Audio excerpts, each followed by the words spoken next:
¿Qué tal? Buenas tardes a todos y a todas y todos. Bienvenidos a este nuevo diplomado en el sistema de nulidades en materia electoral. Yo soy Darío Mora Jurado, soy profesor investigador de la Escuela Judicial Electoral. A mí me toca coordinar este diplomado, entonces van a tener varias sesiones conmigo, pero pues también van a tener sesiones con algunos otros compañeros, profesoras y profesores de la Escuela Judicial Electoral. Ojalá este curso de nulidades sea de su interés y pues les sirva para sus actividades profesionales o para sus actividades académicas. También quiero decirles que pues pueden participar en cualquier momento de las sesiones, no al final de la sesión, sino pueden participar en cualquier momento de la sesión con un chat. Ahí está el chat que tenemos. Pueden poner cualquier comentario en el chat o pueden abrir su micrófono o pueden poner una manita en la pantalla y con todo gusto escuchamos sus comentarios. Las sesiones serán aproximadamente de 1 hora y media, un poco más, depende de sus inquietudes y sus comentarios. Van a ser sesiones de 7 a 9, como ya seguramente lo saben muy bien, y bueno, esperemos que de verdad sea de utilidad este diplomado, y bueno, hay otros, ¿no? Acuérdense que la oferta académica de la Escuela Judicial Electoral, pues actualmente tiene 22 diplomados, todos en línea, todos así como este es uno de los más largos, hay algunos que son más cortos, pero pues en este momento tenemos una oferta académica de 22 diplomados en línea. Cuando terminen las sesiones, pues se les entregará obviamente su constancia de este diplomado. Y también en lo particular, si alguien quisiera esta presentación, cada ponente tiene su presentación, cada profesor trae su presentación. Esta presentación que yo traigo el día de hoy, pues nos va a servir para muchas sesiones, no nomás la del día de hoy, sino con esta presentación vamos a ver varios temas. Pero si alguien quisiera la presentación al final del curso o en intermedio del curso, si alguien quisiera ya revisar las láminas y eso de esta presentación, cuando ya llevemos por lo menos la mitad de las diapositivas, pues con todo gusto me puede escribir ahí a mi correo electrónico dario.mora@te.gov.mx. Me escribe a mi correo y con todo gusto, en cuanto yo tenga oportunidad, les contesto haciéndoles llegar la presentación. También hay en mi correo electrónico cualquier duda, comentario, cualquier sugerencia que tuvieran también, pues con todo gusto pueden escribirme ahí a mi correo electrónico y atendemos cualquier sugerencia de ustedes o cualquier comentario. Estaré siempre a sus órdenes y no solamente mientras estemos llevando a cabo este diplomado, sino en cualquier momento, pues yo siempre estoy ahí a sus órdenes en mi correo electrónico, que está ahí, ¿no? En esta primera diapositiva. Se los repito, no, dario.mora@te.gov.mx. Pero les digo, ojalá este diplomado sea de su utilidad porque, pues en realidad el nacimiento de los tribunales electorales fue con motivo de estos temas de las nulidades. Los primeros tribunales electorales que se crearon en nuestro país, que no crean que fue hace mucho tiempo, sino por ahí de los 80s y en los 90s, primero el Tribunal de lo Contencioso Electoral y luego el Tribunal Federal Electoral, el famoso TRIFE. Esos tribunales se crearon con idea de que se revisara pues lo que sucedía en una casilla y que si había irregularidades en una casilla, pues se pudieran impugnar ante un tribunal y en su momento podría anularse la votación de toda la casilla, toda la votación que se recibió en esa casilla se podría anular. También el sistema de nulidades pues nació con la finalidad de que no solo se anulara la votación en una casilla si existieron irregularidades en esa casilla, que es todo lo que vamos a revisar. También se buscaba vía los tribunales electorales, pues que se pudiera anular una elección en caso de que hubiere irregularidades en toda esa elección. Entonces el sistema de nulidades va de la mano con la creación de los tribunales electorales. Antes no teníamos tribunales electorales, quienes calificaban las elecciones eran los órganos políticos, como la Cámara de Diputadas y Diputados o como el Senado de la República. Era lo que se llamaba una calificación política, pero en realidad no había una autoridad jurisdiccional que revisara lo que pasó en las casillas o que ordenara un recuento de votos o que revisara lo que pasó en todo un proceso electoral y en su caso, pues resolver que se anulara ese proceso electoral. Pero algunos de ustedes o algunas de ustedes deben de recordar en 1988 lo que sucedió. Acuérdense que hubo elecciones presidenciales en 1988, donde participaron de candidatos Carlos Salinas de Gortari, el ingeniero Cárdenas, etcétera, y pues fue muy cuestionada esa elección del 88. Para el 88 ya teníamos un tribunal de lo contencioso electoral. El problema de ese tribunal electoral era que sus sentencias eran revisadas por los colegios electorales, por las cámaras de senadurías o de diputaciones. Cualquiera de esas cámaras podía revisar las sentencias de ese tribunal de lo contencioso electoral. Entonces, bueno, para el 1988, pues sí se presentaron demandas impugnando ese proceso presidencial del 88 ante este tribunal electoral, pero las sentencias que resolvía después eran revisadas por los colegios electorales. Entonces, en los colegios electorales de las cámaras abrieron paquetes, contaron boletas, revisaron una serie de cosas, pero pues fue muy cuestionada, insisto, la elección presidencial de 1988. Algunos decían que se cayó el sistema, que se cayó porque no habló o que se cayó porque se apagaron los números electrónicos. La autoridad, que era la Secretaría de Gobernación, se defendió y dijo que ahí estaban las boletas, que las podían contar, etcétera. Pero este 1988 pues motivó que se reforzara este sistema de nulidades y que se reforzara la competencia y las atribuciones del Tribunal Electoral. Entonces, en 1990, para reforzar todo el sistema electoral y crear un sistema de nulidades más sólido, pues es cuando se crea el Instituto Federal Electoral, en 1990. Antes las elecciones las organizaba la Presidencia de la República, la Secretaría de Gobernación, las federales y las locales, pues el gobernador de la entidad federativa.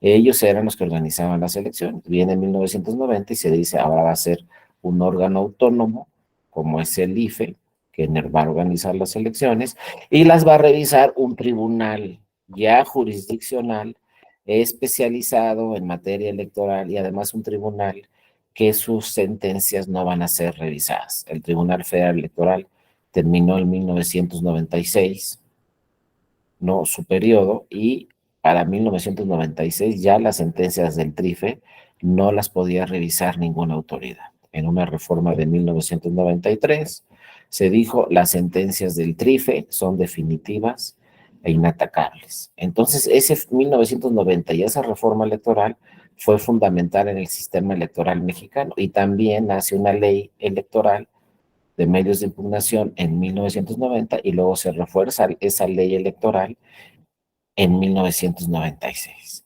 Y ahí es donde se vuelve ya más robusto, más sólido el sistema de nulidades. Y ahora sí es una autoridad jurisdiccional, es decir, un tribunal electoral, el que va a revisar qué pasó en la casilla, luego el que va a revisar cómo se contaron los votos también en el instituto, ya sea local o federal, esa autoridad la va a revisar. Y si encuentra irregularidades, como lo vamos a ver posteriormente, graves que hayan sucedido en la casilla, pues se pueden anular todos los votos que se recibieron en esa casilla. Y se puede impugnar una casilla o varias casillas. Por ejemplo, acuérdense que en un distrito electoral de una elección, por ejemplo, de diputaciones federales, pues en un distrito solamente de una elección de diputaciones federales se instalan 500 casillas.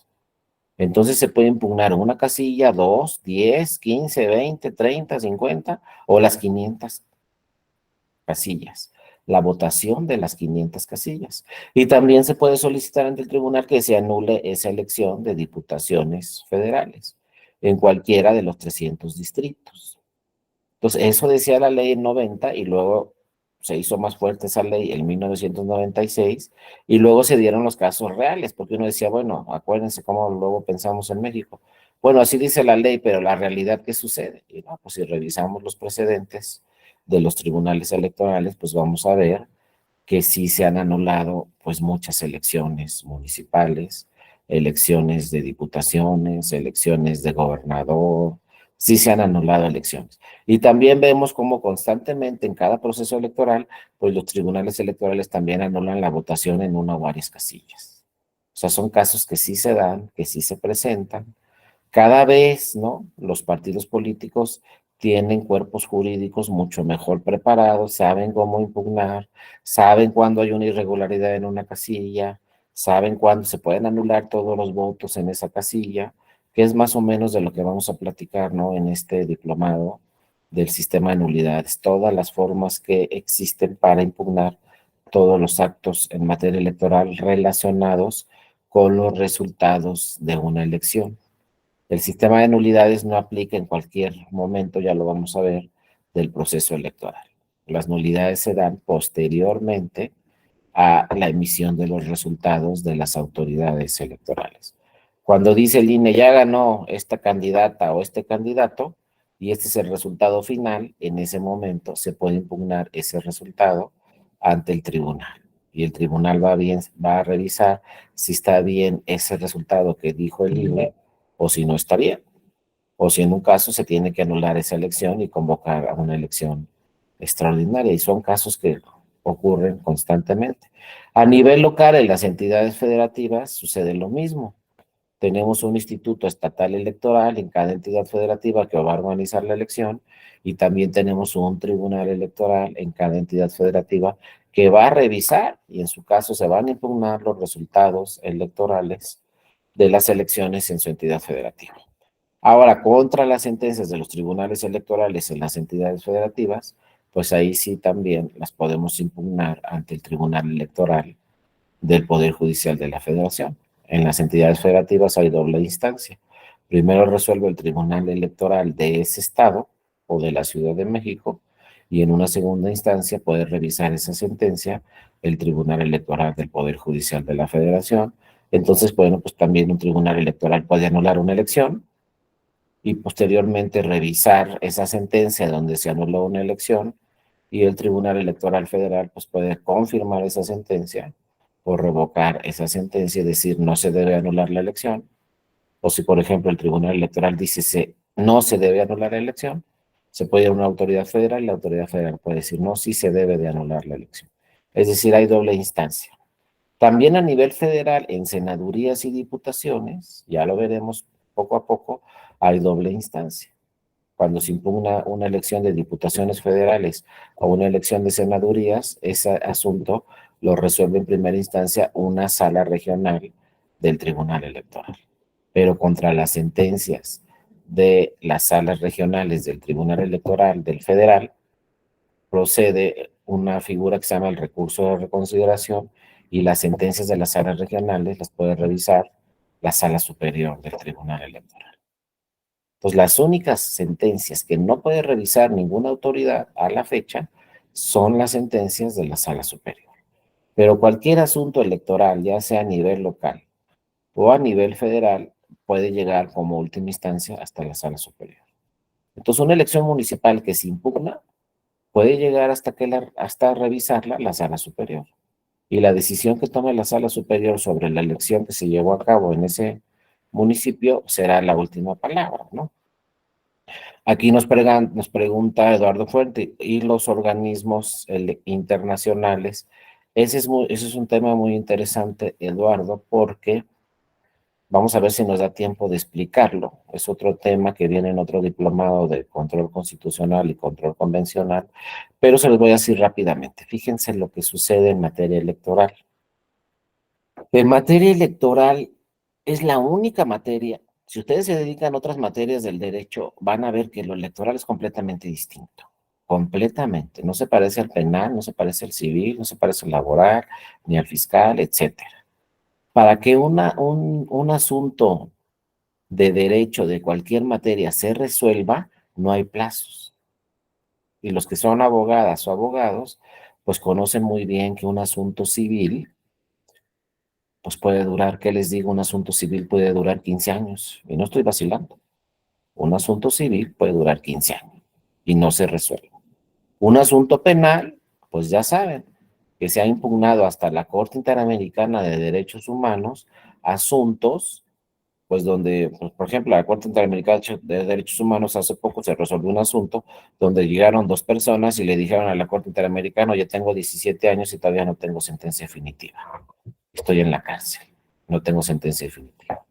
Hace poco nos dieron una plática ahí en la Escuela Judicial Electoral. Invitamos a una persona que había estado en la cárcel 13 años y por fin salió bajo fianza, pero todavía no tenía sentencia definitiva. Y ya había estado en la cárcel 13 años. ¿Y saben cuál era la pena máxima del delito que se le estaba investigando? Pues 8 años. Era la pena máxima. Y ella llevaba 13 años. A los 13 años logró salir de la cárcel, pero todavía no tiene sentencia definitiva. ¿Cuándo va a tener sentencia definitiva? No sabemos. Y la pena máxima era 8 años. Entonces, en materia penal, pues si ustedes revisan en México, en los reclusorios, etcétera, pues van a ver que hay asuntos que tienen 5, otros 10, otros 15 años sin resolverse, sin tener sentencia definitiva. Imagínense una persona que esté ahí, lleva 10 años y todavía no le dicen, oye, pues sabes que tu pena es de esto, ya, con sentencia definitiva. Pero bueno, así están en otras materias. En materia electoral no sucede eso. En materia electoral los asuntos tienen fechas para resolverse. Empezando, si quieren, por la elección presidencial. La elección presidencial se tiene que resolver, ya lo vamos a ver luego específicamente, pero imagínense en agosto. Todas las demandas que se presenten, en el 2006 se presentaron 360, en el 2012 también se presentaron 360 demandas, más o menos por ahí, lo mismo, impugnando la elección presidencial. Pues todas esas demandas se tienen que resolver en el mes de agosto, todas las que se presenten. Si son 10 está bien, si son 100 pues también. Y si son 360 como sucedió en esos años, hay que resolver las 360 demandas en el mes de agosto. Porque en septiembre ya tiene que estar la declaración de validez por parte de la sala superior y en septiembre ya la sala superior tiene que decir quién es la candidata o el candidato ganador o ganadora y otorgarle su constancia de mayoría y validez. La candidata o el candidato que gane en el 2024 va a ir en septiembre a la sala superior a que se le dé su constancia de que es la candidata o el candidato ganador y entonces en el momento que la sala superior le dé su constancia de mayoría y validez, en ese momento va a ser la candidata o el candidato electo. Y ya se los digo, lo vamos a ver también, pero acuérdense que el actual presidente de la República, pues termina el 30 de septiembre. Ya no termina el 30 de noviembre, ahora termina el 30 de septiembre. 2 años antes termina su encargo nuestro actual presidente. Entonces, obviamente, pues con mayor razón, la Sala Superior del Tribunal Electoral pues tiene que resolver todos los asuntos que se pudieran presentar en el 2024, impugnando la elección presidencial, pues todos los tendrá que resolver pues en el mes de septiembre, como les decía. Ahora nos preguntó el compañero, ¿qué pasa con la materia internacional? Y a eso me refería, por eso les dije todo esto. En materia electoral no nos da tiempo de ir a la instancia internacional. Pero no nos confundamos, sí podemos ir en materia electoral. Nos resuelve la sala superior, en última instancia, sentencia definitiva inatacable. Si no estamos de acuerdo con esa sentencia de la sala superior, podemos ir luego a la Corte Interamericana de Derechos Humanos. Sí se puede, pero la pregunta es ¿cuándo nos va a resolver la Corte Interamericana de Derechos Humanos? ¿Saben qué? 2, 3 años después. Entonces, ¿qué pasó con el proceso electoral?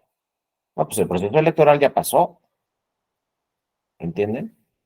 Vámonos a un caso, no estoy de acuerdo con la sentencia de la Sala Superior de la elección presidencial. Si quieren, nos vamos al anterior, 2006, ¿no? Que fue un proceso muy complicado.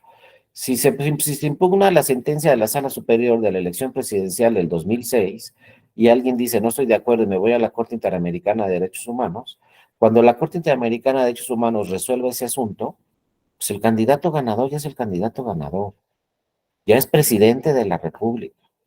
Entonces, ¿qué va a decir la Corte Interamericana? ¿Sabes qué, Estado mexicano?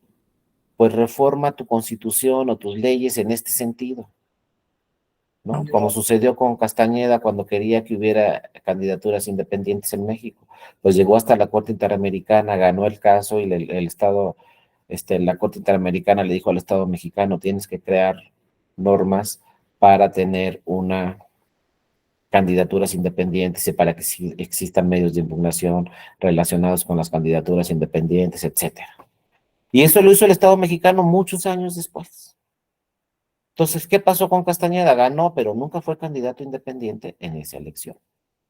Lo mismo sucede en cualquier tema en materia electoral. Después nos podemos ir a la Corte Interamericana, pero lo que diga la Corte Interamericana ya no va a aplicar para ese proceso electoral. Lo que va a aplicar para ese proceso electoral como definitivo e inatacable va a ser lo que diga la Sala Superior en cualquier elección. Cuando ustedes escuchen que la Sala Superior diga, este es el candidato o la candidata ganadora a la elección de la presidencia de la República, esa sentencia es definitiva e inatacable y ese va a ser el presidente los próximos años. Aunque nos vayamos después a la Corte Interamericana de Derechos Humanos, la Sala Superior es la última palabra, es definitivo e inatacable. Y cuando otorgue la constancia a la candidata o al candidato ganador, no hay nada más que hacer ahí, ¿no? Después les digo, nos podemos ir a la Corte Interamericana si queremos, pero ya va a ser para efectos de un nuevo proceso electoral en un futuro, lo que diga la Corte Interamericana de Derechos Humanos. Aquí nos pregunta Antonio Urbina, únicamente en el caso de Petro resolvió con relativo celeridad de la inhabilitación por parte de las autoridades colombianas. Exactamente. Esos son otros casos en otros países de Latinoamérica, ¿no? Pero resolvió, como dice aquí, ¿no? Con relativa celeridad su inhabilitación por parte de autoridades colombianas, ¿no? A ver si luego nos comenta Antonio exactamente cómo quedó ese caso. Pero les digo, inclusive, ojo, en Colombia, pues no tienen un sistema electoral como el mexicano. Y ya luego a ver si nos da tiempo también de platicar esos temas, pero en Colombia tienen solamente un tribunal constitucional, que es el Tribunal Constitucional colombiano. En México no, eso también es muy distinto. En México tenemos dos tribunales constitucionales. Uno es la Suprema Corte de Justicia de la Nación y otro es el Tribunal Electoral del Poder Judicial de la Federación. También es un tribunal constitucional que ejerce control constitucional, control convencional y que las sentencias de este tribunal electoral, por eso es constitucional, no pueden ser revisadas por la Suprema Corte de Justicia de la Nación. Entonces, el Tribunal Electoral ejerce jurisdicción constitucional y sus sentencias son definitivas e inatacables. Entonces, tiene los elementos de ser un tribunal constitucional y no lo va a revisar la Suprema Corte. Y eso tampoco es un capricho del Poder Legislativo. Es un tema que también el Poder Legislativo dijo, bueno, vamos a crear un tribunal electoral. Muy bien, lo vamos a crear y lo vamos a formar y le vamos a dar atribuciones y de tribunal constitucional, pero pues no da tiempo que la Suprema Corte revise las sentencias del Tribunal Electoral. Imagínense nada más, 2012, llegaron 360 demandas impugnando la elección presidencial. Tenían que resolverse todas en agosto. Nada más estamos hablando de una elección, porque en el 2024 vamos a tener miles de elecciones, no cientos, miles. Estamos hablando de una solamente, la presidencial. En esa llegaron 360 demandas. La Sala Superior tenía un mes para resolver eso, pero no nada más eran esas. Tenía un mes para resolver muchos y muchos asuntos municipales, muchos asuntos de gobernaturas, muchos asuntos de senadurías, muchos asuntos de diputaciones federales, etcétera. Y de la presidencia le agregamos, pues que tenía que resolver 360 demandas. Bueno, las resuelve la Sala Superior, las 360 demandas, y dice quién es el candidato ganador. Imagínense si hubiera una segunda instancia y ahora nos vamos a la Suprema Corte a que revise esas 360 sentencias. ¿En qué momento la Suprema Corte le van a decir a la Suprema Corte, oye, tienes 15 días para revisar 360 sentencias de la Sala Superior solamente de la materia de la elección presidencial? Pues, ¿qué va a contestar el Pleno de la Corte? No, pues, ¿a qué horas? Además, aquí nos dedicamos a todas las materias, no solamente a lo electoral. Pues no le da tiempo, obviamente, a la Suprema Corte de revisar temas electorales.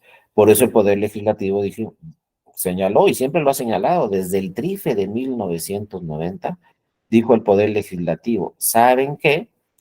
Esto va a ser última instancia el Tribunal Electoral. También como nos dice Antonio Urbina, y si hay recuento de, no, si nos metemos al tema de recuento de votos, como ha sucedido en muchas elecciones, pues es un tema muy complejo para el Tribunal Electoral, pero es imposible para irnos a otra instancia.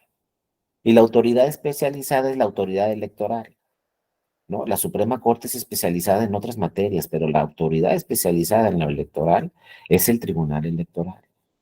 Entonces, pues sí, pero desde mi punto de vista, pues sí fue una imposición importante que dijera el Poder Legislativo, no van a ser definitivas e inatacables las sentencias del tribunal, y lo vamos a hacer un órgano especializado, porque además, como vamos a ir viendo poco a poco, las reglas son completamente distintas a cualquier materia. Las reglas del electoral no aplican para el penal, no aplican para el civil, no aplican para el laboral, no aplican para el... Son reglas completamente distintas. De entrada, el juicio de amparo no procede en materia electoral. Dos, los temas laborales no se van a tribunales laborales. Los temas laborales de funcionarios o funcionarios del INE los resuelve la Sala Superior en última instancia. Eso también llama muchísimo la atención. Oye, ¿por qué no se van a los tribunales especializados en materia laboral? No. Cuando es un tema electoral, la Sala Superior resuelve también los asuntos laborales. Y todo lo electoral es súper, súper especializado, totalmente distinto. Los plazos son totalmente distintos, ya lo vamos a ir viendo poco a poco. Pero presentar una demanda en materia electoral tengo solamente 4 días. Cuando en cualquier otra materia, pues tengo 15 días, por ejemplo. Y luego dice la ley, tienes 15 días para presentar tu demanda y hábiles. No, pues ya son como 21 días. En materia electoral tienes 4 días, hábiles o inhábiles, nada más 4 días. Porque la ley dice durante un proceso electoral todos los días y horas son hábiles. Entonces tengo 4 días para presentar mi juicio de inconformidad, donde estoy diciendo que quiero que se anule la elección de diputaciones federales del Distrito 1 de Colima. Nada más tengo 4 días. Y luego que desahogo de pruebas, no hay audiencias de desahogo de pruebas en materia electoral. Yo presento mi demanda y con mis demandas tienen que ir todas las pruebas. Y no voy a ir a una sola audiencia de desahogo de pruebas, porque en materia electoral no existe. ¿Y por qué no existen las audiencias de desahogo de pruebas? Porque no da tiempo tampoco. Entonces todo es distinto. Entonces lo que me preguntaba Héctor, ya para concluir rápidamente, ¿qué hace el tribunal? Dice, pues si no nos da tiempo ni de ir a la corte, el tribunal piensa, ¿no? Pues a ver, si alguien que llega aquí al tribunal no le da tiempo de ir a la corte porque no hay instancia ante la corte, no le da tiempo de ir a la Corte Interamericana de Derechos Humanos, porque cuando se vaya a la Corte Interamericana de Derechos Humanos, el proceso electoral ya concluyó. Y cuando dice una autoridad, este es el candidato ganador y empieza a ejercer funciones, ya no lo vamos a poder cambiar. Por ejemplo, si la Sala Superior resuelve un asunto, por ejemplo, se impugna la elección de una gobernatura y el candidato toma posesión el 15 de septiembre, si la Sala Superior resuelve el 16 de septiembre, esa sentencia ya no tiene efectos. ¿Por qué? Porque ya tomó posesión el candidato ganador el 15 de septiembre. ¿Cuándo tiene que resolver entonces la Sala Superior ese asunto? Lo tiene que resolver antes del 15 de septiembre o el mismo 15 de septiembre, antes de que tome posesión el candidato ganador. Si ya tomó posesión, ya no tiene efectos la sentencia. Entonces, si yo impugno la elección de gobernatura de Guerrero, pues esa sentencia tiene que salir antes de que tome posesión el candidato ganador. Y si la resolución es que se anula la elección, pues se anula, ya no toma posesión ese candidato y nos vamos a una elección extraordinaria. Pero entonces todos los asuntos electorales se tienen que resolver antes de que se instale el Congreso local, antes de que se instale el Congreso de la Unión, antes de que se instale el ayuntamiento tal, antes de que tome posición la candidata o el candidato a gobernador. Entonces son plazos sumamente breves. Entonces no nos vamos a ir a la Corte, no nos vamos a ir tampoco a la Corte Interamericana de Derechos Humanos. Entonces, ¿qué vamos a hacer? ¿Qué ha hecho el tribunal a lo largo de su historia?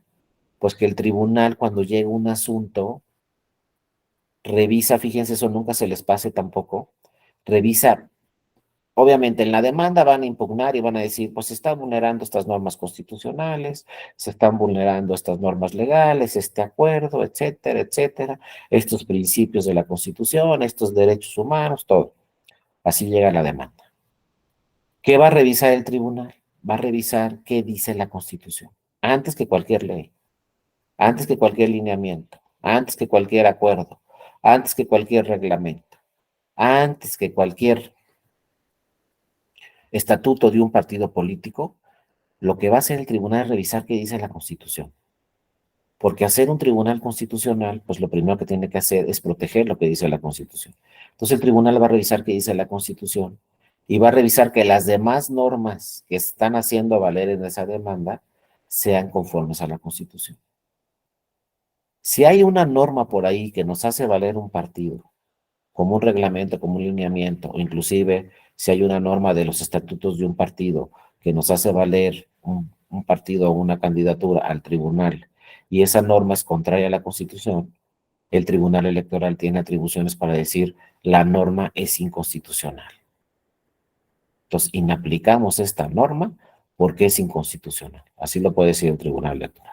Entonces, esta norma que está en este estatuto de este partido, pues no aplica porque es inconstitucional. Entonces, hagan de cuenta que esa norma no está. Ya se declaró la inconstitucionalidad de esa norma y no se le va a aplicar a esa persona o a esa candidatura o a ese partido esa norma. Pero además de que el tribunal revisa lo que dice la Constitución y protege las normas constitucionales frente a cualquier otra norma o cualquier otro acto, cualquier resolución, el tribunal también revisa qué dicen los tratados internacionales y qué dice la jurisprudencia de la Corte Interamericana de Derechos Humanos. Y no se queda ahí el tribunal, aunque no sea obligatorio, muchas veces también el tribunal revisa qué dicen otros tribunales internacionales, como el de Estados Unidos, el de Canadá, como el Tribunal de Justicia de la Unión Europea, como el Tribunal Europeo de Derechos Humanos, como el Tribunal Constitucional de Israel, etcétera. Va revisando otras normas internacionales, las obligatorias, las de la Corte Interamericana de Derechos Humanos, los tratados internacionales y la jurisprudencia de la Corte Interamericana, pero también revisa otros sistemas jurídicos internacionales. Y si por ahí hay normas que puede aplicar en México, las aplica el Tribunal Electoral. Y obviamente aplica la jurisprudencia de la Corte Interamericana de Derechos Humanos. Entonces, cuando llega un partido y nos dice, es que así dice el tratado internacional tal, así dice la convención tal, o así dice la jurisprudencia de la Corte Interamericana de Derechos Humanos, el tribunal lo revisa. Al revisar todas esas normas internacionales, el tribunal, eso quiere decir que el tribunal está ejerciendo control convencional también. ¿A qué me refiero con esto? Que lo que podría hacer la Corte Interamericana después, lo hace ya el Tribunal Electoral Mexicano. Revisa todas esas normas convencionales, revisa toda esa jurisprudencia de la Corte Interamericana de Derechos Humanos y también revisa sentencias y precedentes de otros tribunales en el mundo. También como nos dice muy bien Antonio, también lineamientos de la Comisión de Venecia. Acuérdense que la Comisión de Venecia es un órgano del Consejo Europeo que ve temas electorales en Europa y ahí pueden surgir criterios muy importantes en materia electoral que el tribunal los puede traer también a México. Pero bueno, al hacer todo esto el tribunal y revisar todo el tema convencional, pues el tribunal está haciendo o está ejerciendo control convencional. ¿Qué estoy diciendo esto? Que el tribunal está haciendo las veces con la Corte Interamericana de Derechos Humanos. Y el tribunal dice, como no te va a dar tiempo de ir a la Corte Interamericana de Derechos Humanos, pues ya aquí voy a revisar normas internacionales. Voy a revisar precedentes de la Corte Interamericana, voy a revisar jurisprudencia para atender también temas internacionales. Y cuando yo resuelva, en mi sentencia va a venir temas constitucionales de la Constitución mexicana, pero también van a venir temas internacionales de los tratados internacionales. Entonces ya llegó un partido y dice, bueno, pues ya, aquí en mi demanda le voy a hacer valer al tribunal lo que dice la Constitución y también le voy a hacer valer al tribunal lo que dicen tratados internacionales y jurisprudencia de la Corte Interamericana. Entonces cubre esas dos partes el tribunal. Hace una protección constitucional, pero también hace una protección convencional. Y entonces ya los partidos saben, no, pues qué bueno, porque así no me voy a tener que ir ni a la Suprema Corte de Justicia, que no puedo porque no hay competencia, y tampoco me voy a tener que ir muchas veces a la Corte Interamericana porque lo que dice la Corte Interamericana y sus criterios los está aplicando ya directamente acá el Tribunal Electoral. Pero el Tribunal Electoral lo hace porque no da tiempo. Por ejemplo, en Europa, el Tribunal Constitucional Español resuelve. Si yo no estoy de acuerdo con la resolución del Tribunal Constitucional Español, pues me voy al Tribunal Internacional, que puede ser la Corte, el Tribunal de Justicia Europeo o la Corte de Derechos Humanos Europea. Entonces son dos instancias en Europa. Porque hay todo el tiempo del mundo, porque no hay plazo para resolver. En México sí, entonces el Tribunal Electoral dice, como aquí la persona que viene a este tribunal ya no le va a dar tiempo de ir a la jurisdicción internacional, pues yo asumo las atribuciones de la jurisdicción internacional y yo reviso tratados. Y yo reviso jurisprudencia. Y si ustedes ven que vamos a ver algunos casos, la jurisprudencia del Tribunal Electoral, así como dice Ligia Martín también, el control constitucional o convencional tiene algún requisito de posibilidad, no, también lo vamos a ver eso muy bien, Lidia, pero no, aquí cualquier persona al Tribunal Electoral puede llegar al tribunal y decirle, ¿sabes qué?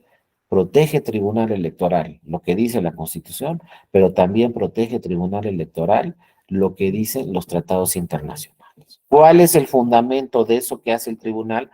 Porque también me pueden decir, ay, entonces el tribunal, ¿de dónde se sacó de la manga ese tema, no?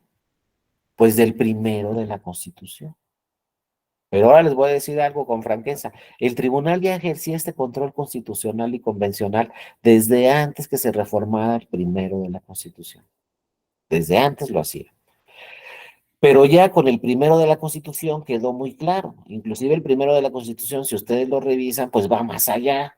Porque el primero de la Constitución dice, todas las autoridades deben de proteger derechos humanos que están en la Constitución, exacto, como dice Antonio Urbina, que ya se ve que tiene experiencia en este tema, desde el caso Hanron ahí, ya desde ahí se hablaba de un control convencional, ahí estaba una ley Chapulín, que si eras presidente municipal, no podías ser gobernador hasta que terminaras tus 3 años de presidente municipal.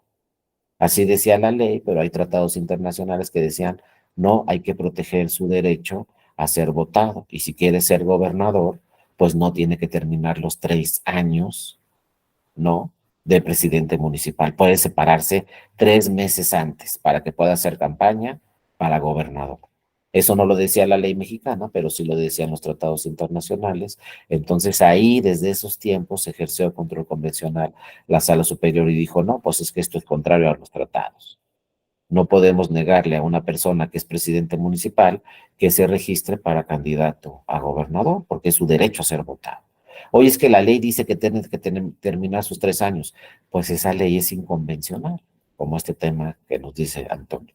Desde ahí lo hacía, pero bueno, ya el fundamento claro es en el primero de la Constitución, que se reformó en el 2011 y que dice todas las autoridades deben proteger los derechos humanos y todas las autoridades deben de ejercer control constitucional y convencional. Si quieren, después le entramos a la discusión de ese tema. Pero la ley dice todas las autoridades. Ahora hay que ver qué atribuciones tiene cada autoridad, pero obviamente un tribunal constitucional, que es la autoridad más importante, como es la Suprema Corte, o el Tribunal Electoral en materia de derechos políticos, pues obviamente deben de ejercer control constitucional y control convencional. Entonces, como dice Ligia, pues cualquier asunto donde lleguen al tribunal y le hagan valer tratados internacionales, el tribunal está obligado, conforme al primero de la Constitución, revisar esos tratados internacionales. Y de ahí vamos a ir bajando poco a poco, ¿no? También como dice aquí Antonio, conforme al principio pro homines, la norma de interpretación debe ser siempre favorable a la persona. Ese es otro tema también muy importante.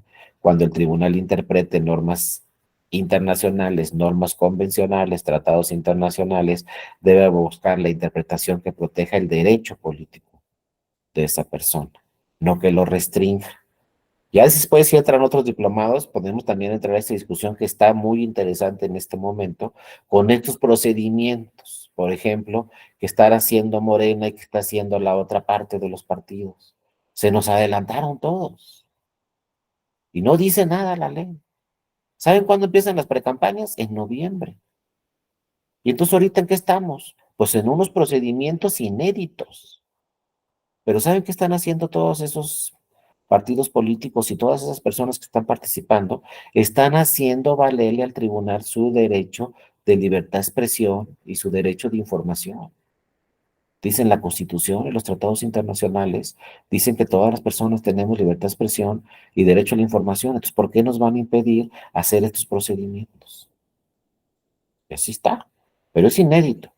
Yo espero que después del 2024 no vuelva a suceder este tema y entonces si ya los partidos políticos pues quieren empezar antes, como lo están haciendo en este momento, pues muy bien, entonces reformen la Constitución y la ley y crean una figura que se llame elecciones primarias y se acabó el problema. Y va a haber elecciones primarias y estas son las condiciones y los elementos que se tienen que cumplir en las elecciones primarias y se acabó el problema, porque si no ahorita estamos, oye, libertad de expresión, pero oye, equidad en la contienda. Pero ahorita el tema más delicado que sí se va a estar revisando con lupa es que en estos procedimientos, tanto de Morena como de los otros partidos, que no me acuerdo cómo se llama el procedimiento de los otros partidos, no lleguen recursos públicos. Eso es lo importante, que no se utilicen recursos públicos para estos procedimientos, que no son ni precampañas, son procedimientos como le llaman los partidos en sus estatutos, en sus acuerdos, quisieron adelantarse muy bien, quieren nombrar al coordinador o a la coordinadora y quieren nombrar al representante, no sé cómo se llama el de la oposición, pues está bien, hagan ahí sus procedimientos, hagan ahí sus encuestas, ya nos dice Antonio, pues sí nos inundaron de espectaculares en todo el país, pues sí es otro tema. Pero ojo, lo que se está revisando muy bien la autoridad electoral, el INE está revisando muy bien que ahí no lleguen recursos públicos, porque eso sí está estrictamente prohibido por la Constitución. Pero limitar, ojo, Frente Amplio por México, muchas gracias, Ilse. Pero ojo, limitar la libertad de expresión de esas personas no es tan sencillo, porque la libertad de expresión es un derecho civil, es un derecho humano, es un derecho fundamental, es un derecho político, todos los tratados internacionales lo protegen, las democracias más importantes en el mundo protegen la libertad de expresión. Entonces no es tan sencillo restringirlos y decirles no pueden decir nada, no se pueden adelantar, se suspenden esos procedimientos. Esto no es tan sencillo, porque hay que hacer, ¿no? Hay que revisar lo que dice la Constitución, pero también hay que revisar lo que dicen los tratados internacionales.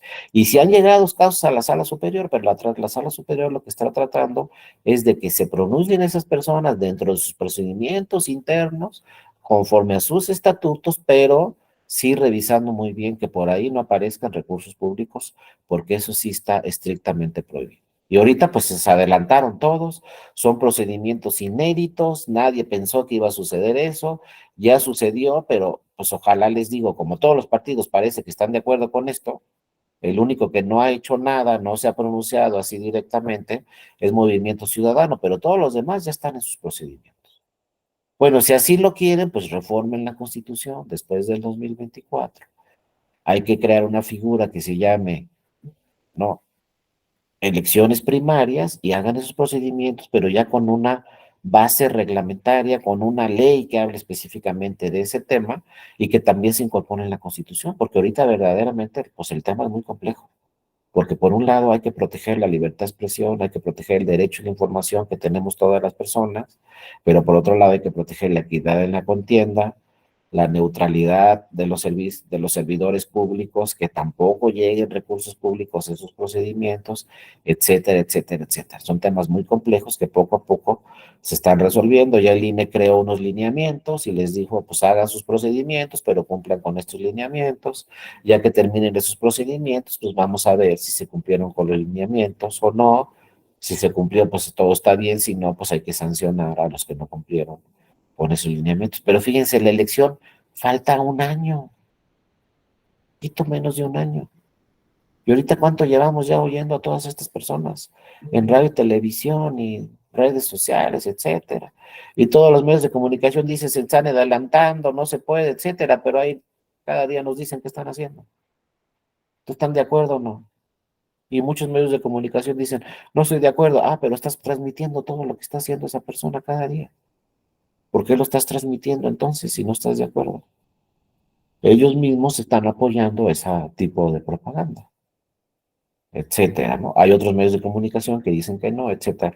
Pero todo es porque no hay una legislación que hable de ese tema, y el problema fue que primero no se alcanzaron los votos para una reforma constitucional, después no se alcanzaron los votos para una reforma legal, que era el plan B, entonces todo quedó como estaba antes, pero pues estamos en el 2023 y la ley es del 2007, por ejemplo. Pues ya no tiene que ver la ley 2007 con el 2023, trató de reformarse, no alcanzaron los votos, entonces llevamos una ley con muchas modificaciones que se tienen que hacer, que no se hicieron a un proceso electoral 2023-2024. Entonces por eso los partidos dijeron, pues vamos a emitir aquí acuerdos dentro de nuestros partidos. Con pocas palabras, crearon la figura de elecciones primarias con lineamientos de ellos. Entonces ahora las autoridades electorales pues tienen que ir revisando poco a poco qué se puede y qué no se puede hacer. Y les digo, ojalá después del 2024, pues sí tengamos una reforma constitucional para que quede claro qué pueden hacer los partidos, cuándo pueden empezar sus elecciones, cuándo las elecciones primarias. Ahorita la ley habla de, fíjense, la ley, si uno revisa la ley a fondo, pues habla de precampañas y campañas. Y entonces, ¿ahorita en qué estamos? Pues ni en precampaña ni en campaña. Entonces hay limitantes, pero la ley nos dice, las limitantes son para las precampañas y las campañas. Entonces ahorita no aplican esas limitantes porque no estamos ni en precampañas ni en campañas. Entonces, ¿qué aplica? Pues imagínense. Por eso es cuando el tribunal pues tiene que acudir directamente a lo que dice la Constitución y a lo que dicen los tratados internacionales. Entonces, obviamente, el tribunal ejerce control constitucional y control convencional. Y les digo, si nos podemos ir después a la instancia internacional, pero lo que diga la instancia internacional después ya no tendrá efectos para ese proceso electoral. Pues es muy sencillo, si el Tribunal Electoral anula la elección de la gobernatura de Colima, esa elección ya se anuló.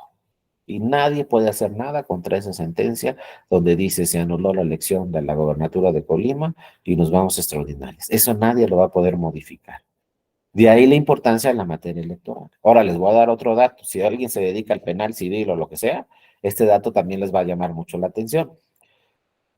Si llega una demanda a la sala superior, cuando resuelva esa demanda la sala superior va a ser una sentencia definitiva. ¿Saben en promedio cuánto tarda la sala superior desde que llega una demanda hasta que emite su sentencia, que es definitiva e inatacable? ¿Saben en promedio cuánto se tarda de todos los asuntos que llegan al tribunal electoral? 15 días. O sea, ¿cuántos tribunales en el mundo llega una demanda y a los 15 días está la sentencia definitiva? Pues búsquenla en todo el mundo, a ver en cuánto resuelve un tribunal en 15 días. El promedio en el tribunal electoral de las resoluciones de los asuntos son de 2 a 3 semanas. Entonces, claro, si litigo en materia electoral, pues todo lo tengo que hacer rapidísimo, pero también voy a tener una sentencia rapidísimo, definitiva e inatacable. En el civil no son 15 días, pueden ser 15 años. Y en el penal tampoco son 15 días, pueden ser 15 años también. A lo mejor estoy exagerando, pero vean la diferencia de los sistemas. El sistema electoral, a lo mejor, pues me voy a la sala superior. ¿Cuándo me va a resolver? En 15 días. Y en el penal, pues pueden ir hasta las instancias internacionales y ya no sabemos las historias, cuánto se tardan. Los tribunales europeos también tardan mucho tiempo en resolver los asuntos. En la materia electoral no te da tiempo. Te dicen, el tal fecha tienes que resolver todo. No, pero es que tengo otros 8 estados. Pues no importa.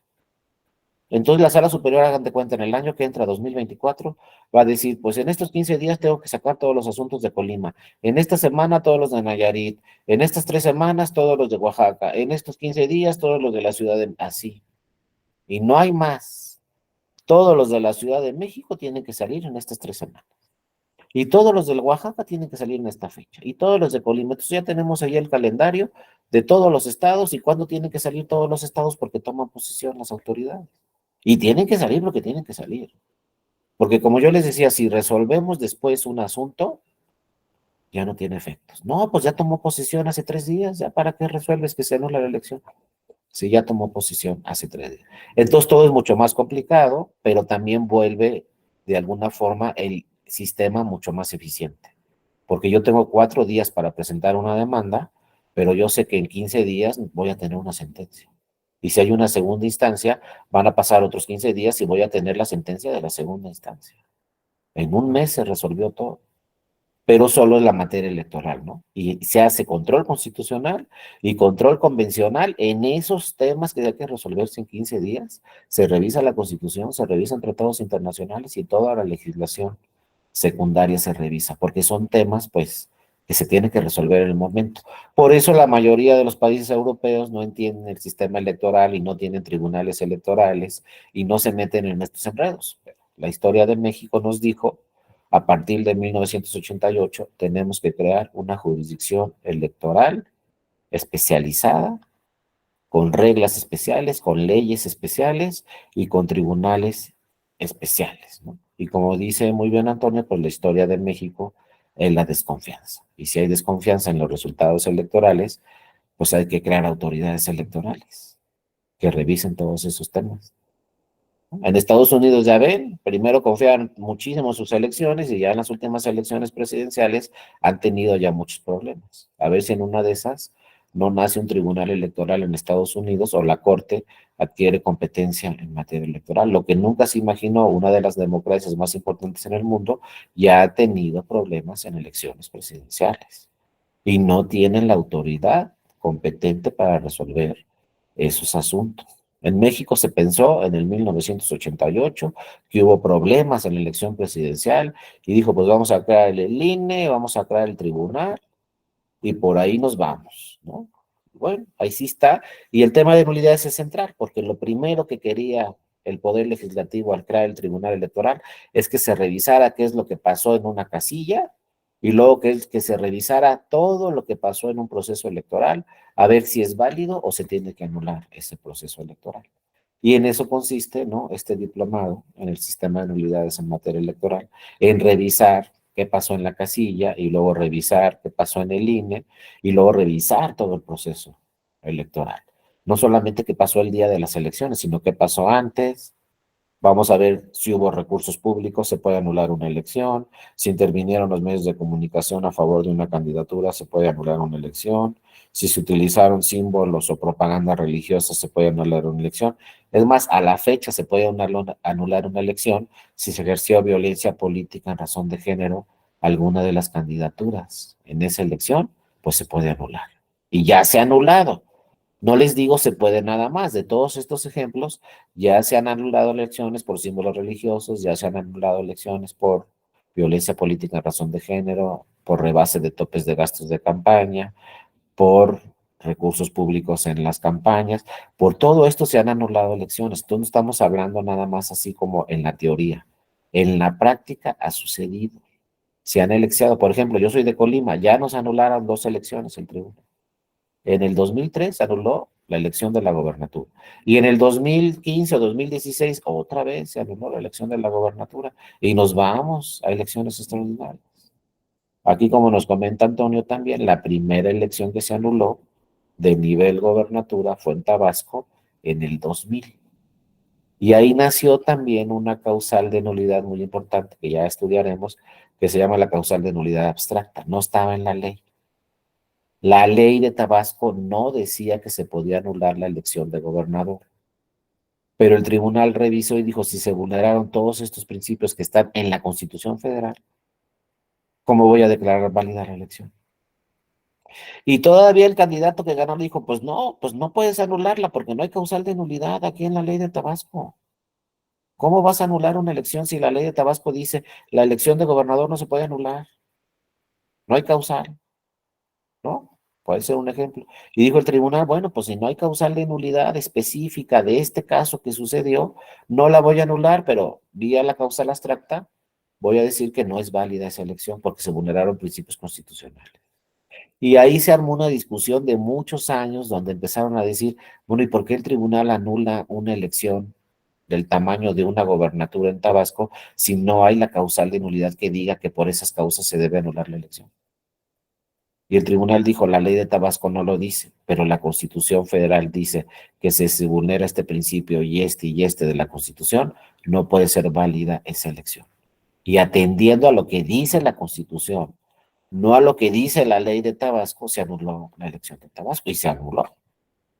Y no hubo más que hacer porque lo dijo la Sala Superior, aunque no estaban conformes muchas personas con esa interpretación constitucional, la elección se anuló y se tuvo que convocar a elecciones extraordinarias. Luego también vamos a platicar de un tema muy interesante. Ganó el mismo candidato con más votos la extraordinaria. Entonces muchos dicen, ¿de qué sirvió que se anulara la elección de Tabasco si luego en la extraordinaria volvió a ganar el mismo candidato con mayor votos? Más votos todavía. Y luego se empezaron a anular muchas elecciones y se iba a la extraordinaria y volvía a ganar el mismo y hasta con más votos. Como diciéndole al tribunal, mira, volvimos a ganar y con más votos. Pero luego el Poder Legislativo empezó a ver todos esos temas, también ya lo veremos, y dijo, no, ahora vamos a cambiar el sistema. Y cambian el sistema y dicen, si se anula una elección, el partido al que le anularon la elección, que quedó en primer lugar, puede participar en la extraordinaria, pero el candidato no, o la candidata ya no. Hay causales de nulidad que dicen eso. Aquí nos dice Ilse, ¿no? En Durango, En Durango estuvo a punto de anularse una elección municipal en el proceso pasado, pero la Sala Guadalajara resolvió que no fue determinante la irregularidad para la elección. Ese tema que toca Ilse también es muy importante. La determinancia, ya la estudiaremos. Y esa determinancia, fíjense, hay académicos muy especializados en temas políticos en Europa y todavía no entienden la determinancia en México. Todavía nos dicen, bueno, ¿por qué en México ponen, si es determinante, se anula la elección? Si no es determinante, aunque existan irregularidades y sean graves, no se anula la elección. ¿Por qué ponen eso? Pues nomás pongan, el tribunal decide si se anula o no. Pero no, le ponen, si es determinante, el tribunal puede anular la elección. Si no es determinante, no la puede anular. ¿Y por qué está la determinancia? Y sigue la determinancia. Y ya la estudiaremos a fondo. Solamente les pongo un ejemplo de casilla así muy, muy sencillo, ¿no? Aquí nos dice también Antonio, en Jalisco, por declaraciones de un ministro de culto. Esa la vamos a revisar. En Tlaquepaque, Jalisco, en el 2000, creo que 21, algo así, se anuló una elección.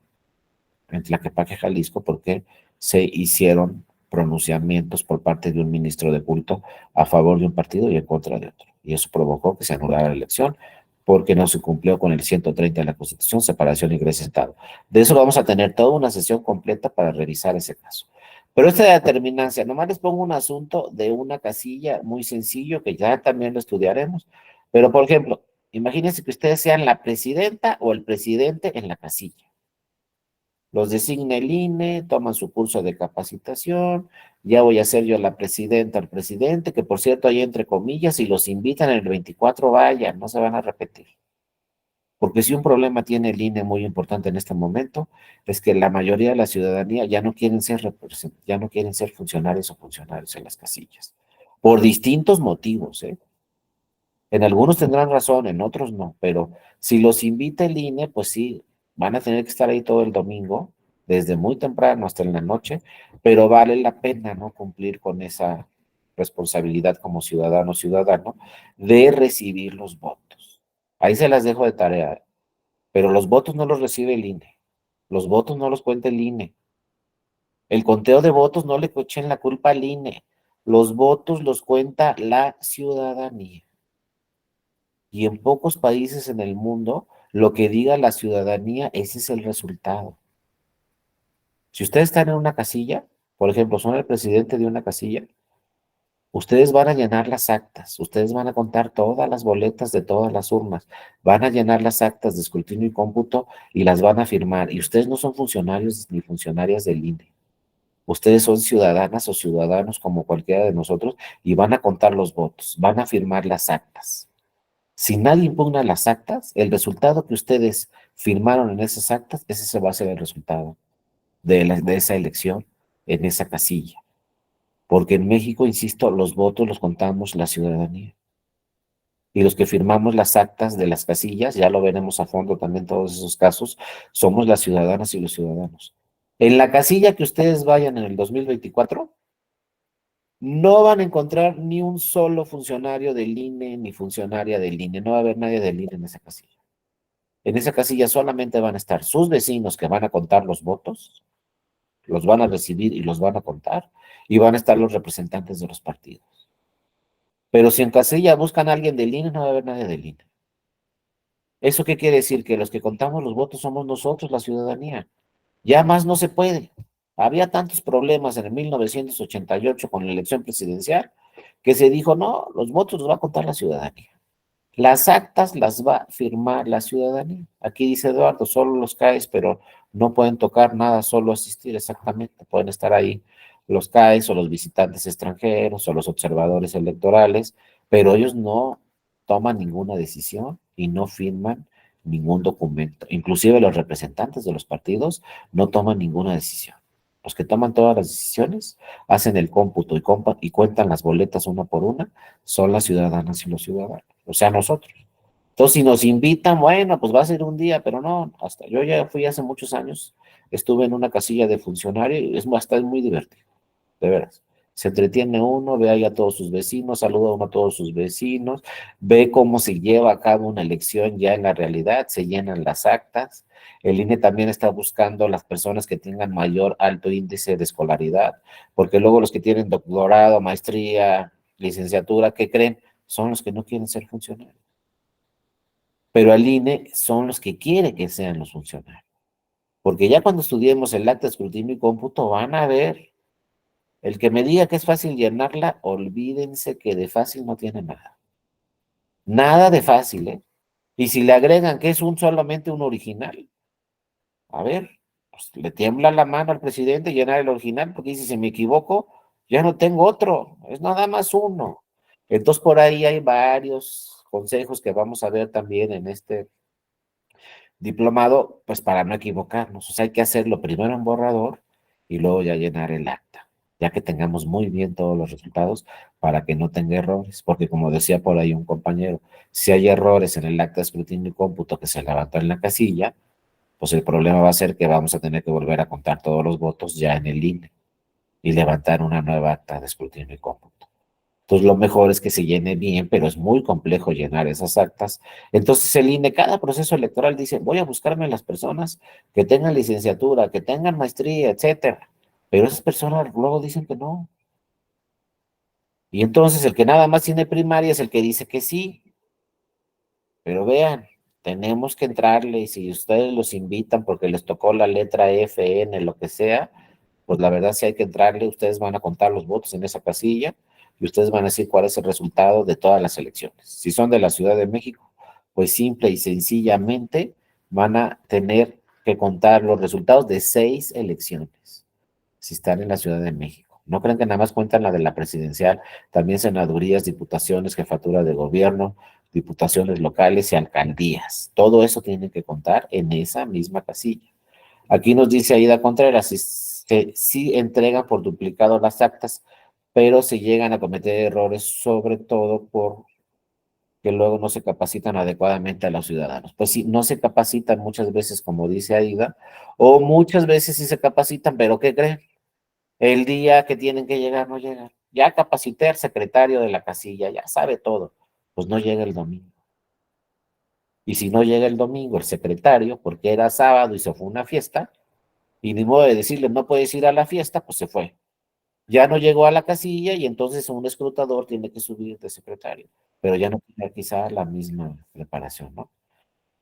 Luego nos dice Eduardo también, se llenan los cuadernillos primero, luego las actas, pero a veces aún así hay errores, exactamente, primero hay que llenar el cuadernillo, luego las actas, es decir, hay varios procedimientos para no equivocarse, pero ¿saben qué? Háganlo, yo ya lo hice una vez y verán que no, aunque tengamos toda la preparación, tengamos todo listo, no es nada sencillo. Y si le agregamos que ahora es el doble de chamba, porque ahora son elecciones locales y también las federales, todo en una casilla, no saben, vamos a ir platicando todo, ahorita no me quiero adelantar, pero vamos a ir viendo todos los, pues nomás les voy a poner un ejemplo rapidísimo de un error.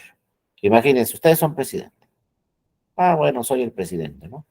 Ya votaron las 6 elecciones de la Ciudad de México, ya están las 6 urnas cerradas, ya se fueron, ya son más de las 6, ya se fueron todos, ahora sí hay que abrir las urnas y contar los votos. Fíjense que, por lógica, ¿qué haríamos? Que yo lo hubiera pensado igual, pero hasta que uno ve los errores dice, ah, no, no, eso no se puede hacer. Por lógica, ah, bueno, vamos a abrir la presidencial y vamos a contar todas las boletas de la presidencial. Bueno, perfecto. Ya las contamos y ahora vamos a llenar el acta de escrutinio y cómputo de la elección presidencial conforme a todas las boletas que contamos. Error garrafal. Ya nos equivocamos. Y uno dice, ¿pero por qué? Pues, ¿por qué te equivocaste? Imagínense, abrimos la urna, sacamos todas las boletas de la elección presidencial, las contamos para tal partido, para tal partido, para tal partido, nulos, candidatos no registrados, candidaturas independientes, ya que contamos todo y llenamos el acta, decimos, ya quedó perfecta la presidencial, ya está el acta. Bueno, vamos a senadurías. Ahora abrimos la urna de senadurías, sacamos todas las boletas y llenamos el acta de escrutinio y cómputo de senadurías. Pero ¿qué creen? Al sacar las boletas de la urna de senadurías, sale una de la presidencia de la República. ¿Cómo? ¿Y qué hace esta aquí? Pues se equivocó la ciudadana o ciudadano y la metió en la urna de senaduría. Oye, pero ya llenamos el acta de la presidencia. No, pues ya no se equivocó. ¿Y para qué llenas el acta de la presidencia de la República, el acta de escrutinio y cómputo? Pues porque ya sacamos todas las de la urna. ¿Y qué? ¿No pensaste que en otras urnas podía salir de presidente? Pues no, no pensé. Pues sí salió. ¿Y ahora cómo le hacemos? Si ya llenamos el acta y ya la firmamos. Entonces, ¿qué nos dice la experiencia? Primero sacamos todas las boletas de todas las urnas, las contamos, ponemos los datos ahí en borrador y ya que tenemos todas las 6 urnas abiertas y no encontramos boletas de una elección en otra urna o si encontramos las llevamos a la urna correspondiente, ya que está todo, entonces ya empezamos a llenar las actas. Porque van a ver, o sea, casi se los puedo asegurar que por lo menos un elector, una electora, va a meter una boleta en la urna equivocada, porque son 6. Así como nos dice Eduardo, pues esta es la experiencia que se da en elecciones anteriores. Ahora sí tenemos 6, imagínense, luego llega un ciudadano medio nervioso que tiene prisa, lo que quiera, le dan sus 3 boletas de la federal o luego les dan sus 3 boletas de la local, pero por ahí puede meter la de gobernador en alcaldías. Y si metió la de gobernador o de gobernador en alcaldías, pues va a estar en alcaldías, entonces tengo que abrir todas las urnas para ver si hay por ahí una de gobernador en senadurías o en presidencia o donde sea. Ya que abrí todo y conté todo, entonces sí empiezo a llenar las actas. Pero a ver, es un procedimiento muy sencillo, pero que si no tenemos ese dato nos podemos equivocar fácilmente, porque empezamos y llenamos un acta, y ahora abrimos la segunda urna y resulta que en la segunda urna hay boletas del acta que ya llenamos. Entonces, ¿cómo lo vamos a tachar? ¿Qué vamos a hacer ahí? Si ya pusimos presidencia de la República 300 votos y luego nos sale un voto en la elección de senadurías, pues son 301, pero ya le pusimos 300 con número y luego 300 con letra, ¿no? Pues tendríamos ahí, entonces, en Nayarit, dice Cuauhtémoc Sánchez, en Nayarit se eligen las regidurías de manera directa, pues todavía le agregamos más, como dice, sí, qué bueno que me recuerdas, Cuauhtémoc, este tema. En Nayarit también hay una elección para regidurías directa, o sea, una urna más, si no me equivoco, Cuauhtémoc. Entonces, imagínense. Entonces, ojo, yo no soy de la Ciudad de México, yo soy un híbrido, de una vez les aviso. Yo soy de Colima, vivo en el Estado de México y trabajo en la Ciudad de México. Y ya cuando entremos al tema de residencia y me preguntan, ¿no? Lo adecuado es que los funcionarios de mesa directiva de casilla estén atentos donde colocan las boletas, exactamente ahí. Pero fíjense, es otro ejemplo. Ahí nomás, esta es una introducción medio larga, ya se nos está acabando la clase y no empezamos, pero está bien para que se animen y sigan aquí en el curso. Fíjense, otro tema, residencia. A ver si yo les pregunto, ¿cuál es mi residencia? Nací en Colima, bueno, soy de Colima, vivo en el Estado de México, ahí está su casa, trabajo en la Ciudad de México. ¿Puedo ser candidato de Colima? ¿Puedo ser candidato del Estado de México? ¿Puedo ser candidato de la Ciudad de México? De entrada hay que ver qué dicen todas las leyes. Ahora, mi credencial, si dice Estado de México, ¿ya soy del Estado de México? Ahí nomás les dejo, ¿no? Ahí de tarea que también vamos a ver ese asunto. Cuando nuestro actual presidente Andrés Manuel López Obrador se registró para ser candidato a jefe de gobierno de la Ciudad de México, presentó su credencial para votar con fotografía con domicilio en Villahermosa, Tabasco. Así la presentó, porque le dijeron, necesitamos su credencial para votar. Aquí está. Y decía Villahermosa, Tabasco. Pero se registró para jefe de gobierno en la Ciudad de México. ¿Tiene la residencia en la Ciudad de México o tiene la residencia en Villahermosa, Tabasco? Había votado un año anterior, si no me equivoco, en Tabasco. Entonces, ¿dónde está su residencia? Entonces, tienen que revisar una serie de elementos. Ya vamos a entrar a ese tema. Y si no se los digo, me lo recuerda. Pero vamos a entrar a ese tema de la residencia que es muy, muy interesante. La credencial no dice que ahí es mi residencia. Donde vivo tampoco no dice que ahí es mi residencia.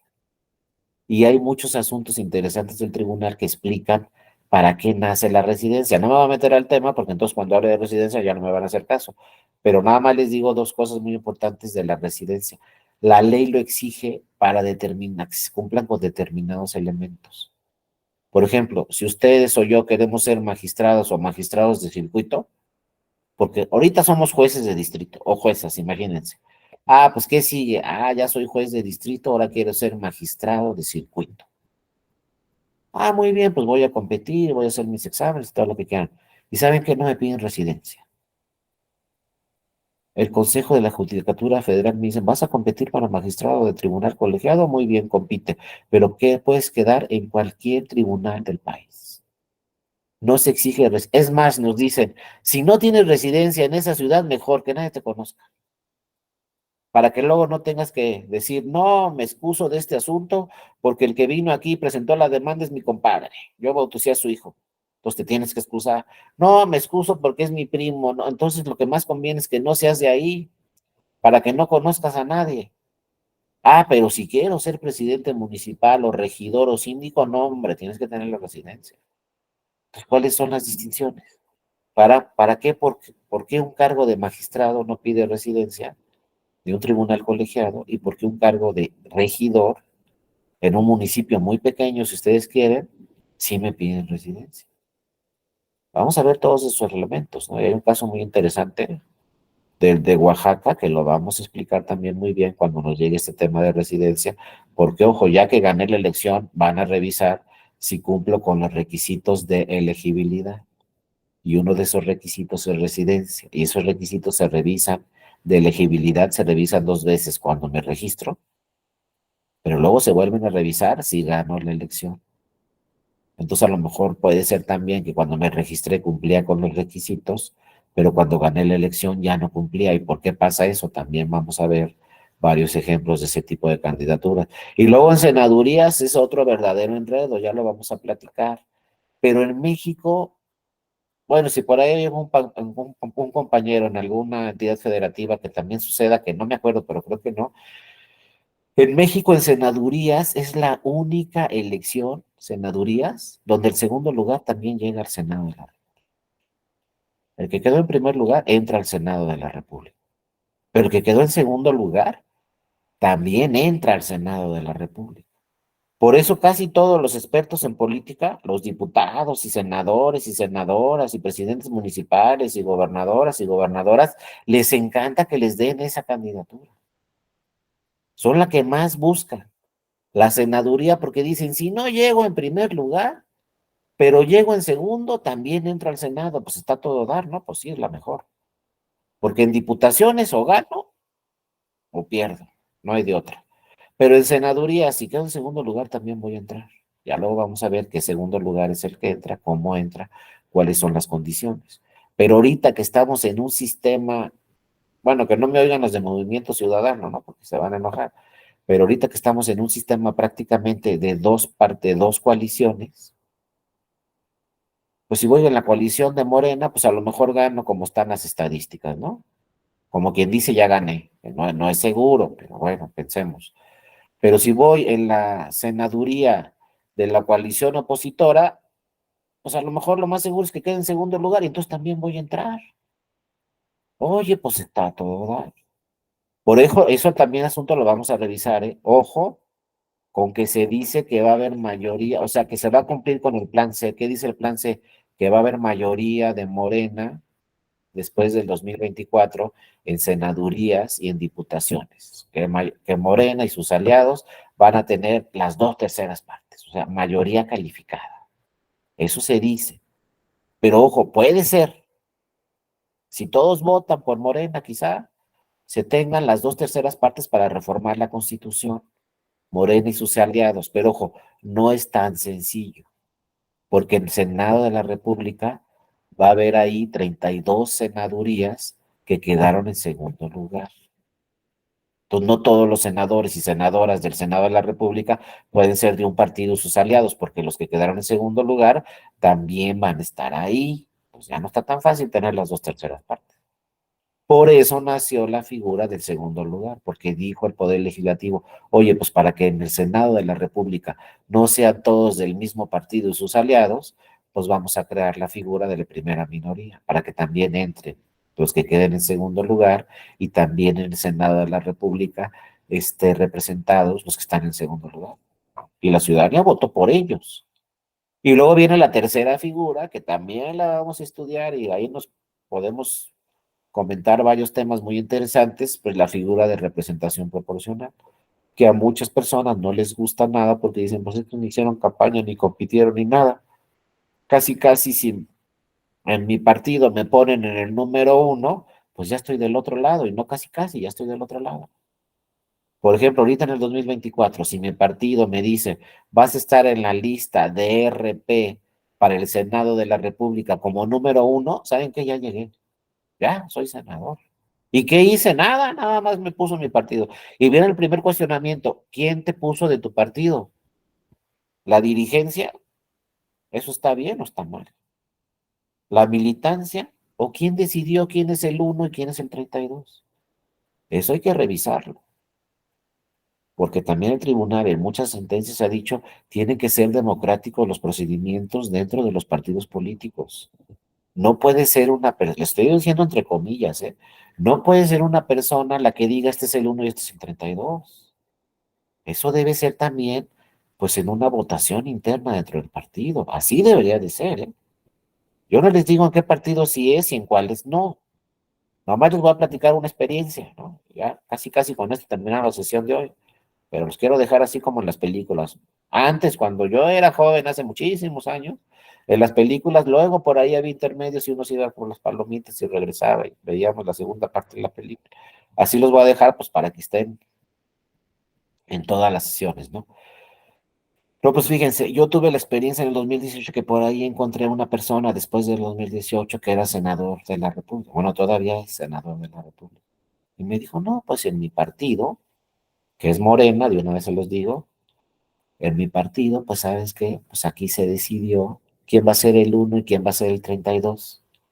O sea, el uno seguro llega, el 32 no va a llegar, porque ni modo que Morena gane todo y los demás partidos no ganen nada. Entonces el 32 no va a llegar, pero el uno sí va a llegar. Porque el uno llega de todos los partidos, porque por lo menos va a haber votación para un senador de RP, de su partido. Entonces el uno llega, el 32 no llega. Entonces digo, no, pues que se decidió en el partido. Pues ¿saben qué dijeron en el partido en 2018 en Morena para esas listas de representación proporcional del Senado de la República? Es que es una sola lista con 32 personas. Dijeron, no, aquí para que no haya discusión, va a ser por insaculación. Primero vamos a decidir entre todo el Consejo Nacional de Morena quiénes van a ser los 32. Ya que tengamos a los 32, van a entrar ahí a insaculación y a ver qué número te toca, el 1, el 6, el 8, el 15, el 20. Y así se llevó a cabo, fue real. Y esta persona que yo platiqué con él, me dijo, yo quedé de 14. Y entonces empecé a revisar las estadísticas y todo, y dice, no, hombre, pues dije, ya perdí, porque me dijeron, mira, si al partido le va muy bien, va a entrar hasta el 12. Tú quedaste de 14, o sea, te quedaste en la rayita. Qué mala suerte que eres el 14, hubiera sido el 12, el 11, el 10, y si a Moreno le va muy bien en el 2018, pues llegas. Entonces dice, pues ya, ni modo, ¿no? Me tocó el 14, pasó la elección y resulta que entró del 1 al 14, porque a Moreno no le fue bien, ¿no? Como dice Delfina, la gobernadora, le fue requete bien, y como le fue requete bien en el 2018, llegó el 14, y él era el 14, entonces ya le tocaba ser senador de la República. Pero fíjense, fue por insaculación. Yo no sé en los otros partidos quién pone al uno y quién pone al 32, ni quiero meterme en enredos, pero el tribunal dice, esto debe ser democrático, y tenemos que ver por qué es el uno y seguramente va a llegar, y por qué a este le pusiste de 32 y seguramente no va a llegar, pero quiso ser el 32 de todos modos. No sé, sus intereses tendrá de estar ahí en la lista, aunque sea el 32. A lo mejor le dijeron, en este proceso eres el 32, pero el que sigue ya vas a ser el 15, no sé, cada partido decide eso conforme a sus estatutos, ¿no? Pero esta persona que era el 14, pues su partido entró del 1 al 14. Y entonces al entrar del 1 al 14, pues en este momento es senador de la República. Y luego fíjense, esos que entraron en el 18, pues entraron con estrella, todas esas senadoras y senadores, porque son las primeras senadoras y los primeros senadores que se pueden reelegir. Por primera vez en la historia de nuestro país, una senadora o un senador se va a poder reelegir. Pero ahí les va otra historia, el candado. No creas que yo soy senador y digo, me quiero reelegir, listo. No, lo tiene que decidir el partido. Si el partido dice, te voy a registrar para que te puedas reelegir, me puedo reelegir. Pero si el partido dice, ya no te voy a registrar a ti, ya no me puedo registrar. Y entonces viene otra gran discusión. ¿Eso lo debe decir el partido o lo debe decir el electorado? La reelección de las personas. En México está que lo debe decidir el partido, ¿no? Y si dice, si no quieres reelegirte por tu partido, tienes que renunciar a tu partido en el primer año y medio del ejercicio del cargo. Porque, por ejemplo, si ahorita yo soy senador y me dicen el partido, ya no te voy a reelegir, pues prácticamente no puedo hacer nada porque esa decisión la toma mi partido. Entonces hay muchos que me están cuestionando, es que la decisión la debería tomar la ciudadanía. A ver, si soy presidente municipal, ¿quién tiene que decidir si me reelijo o no? Pues la ciudadanía, ¿no? Que vota por ese presidente municipal o esa presidenta, pues no. Imagínense aquí yo, por ejemplo, yo vivo en Huixquiluca.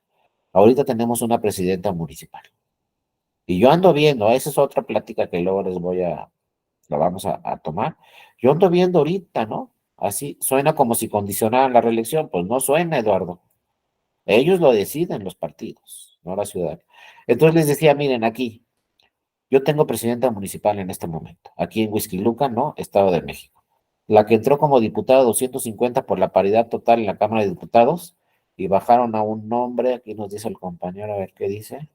La que entró como diputada 250 para la paridad total en la Cámara de Diputados, bajaron una fórmula de varones del verde. Sí, eso fue una sentencia del Tribunal Electoral, donde para que quedaran 250 diputadas y 250 diputados paridad total, bajaron un hombre y subieron a una mujer. Ya vamos a ver también esos casos de cómo se hacen ese tipo de movimientos para que se cumplan con varios temas, ¿no? Paridad de género, personas con discapacidad, personas con diversidad sexual, se tiene que combinar todo, personas que pertenezcan a comunidades indígenas, todos deben tener representación. Entonces tienen que hacer una serie de combinaciones para que todos estén representados. Pero una cosa sí les digo ahí por el comentario del compañero, solamente 3 países en el mundo tienen 250 diputadas y 250 diputados. No el número, sino el tema de paridad de género. Solo 3 países en el mundo, la mitad son legisladoras. Y México es uno. Y no solo en la Cámara de Diputadas y Diputados, en el Senado de la República son 64 senadoras y 64 senadores. Y ojo, eran 64 senadoras, 64 senadores, pero un senador dijo, me voy de gobernador a Nayarit y ganó. Entonces ya quedaban 63. Entró el suplente. Entonces, 64, 64. Pero luego el suplente, pues hay gente que nace sin estrella, entró el suplente, andaba bien contento y al mes tuvo un accidente y se murió. Y entonces quedaron 64 senadoras y 63 senadores. Y el INE decidió, pues, convocar una elección extraordinaria para cubrir esa vacante por los 2 años que quedaban en el Senado de la República. Entonces creo que fue bueno, no, eso fue en Tamaulipas cuando falleció el suplente y entonces en Tamaulipas se convocó una elección extraordinaria para el Senado de la República. Se fue el candidato de Tamaulipas, el propietario se fue de gobernador, quedó el suplente. El suplente tuvo un accidente en Tamaulipas al mes, 2 meses que tomó posesión, falleció y entonces dijo el INE, vamos a convocar una elección extraordinaria para el Senado de la República y para que nada más el ganador sea senador o senadora 2 años. Gana Moreno otra vez, fue hombre el candidato. Eran 64 senadoras y 64 senadores. Exactamente. Entonces, en el mundo, ¿cuántos países en el mundo tienen exactamente la mitad de legisladoras y exactamente la mitad de legisladores?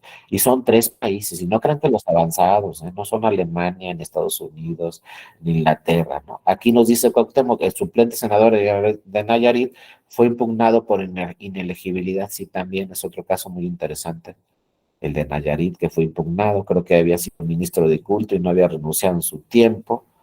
quedó la vacante y se convocó a elecciones extraordinarias también.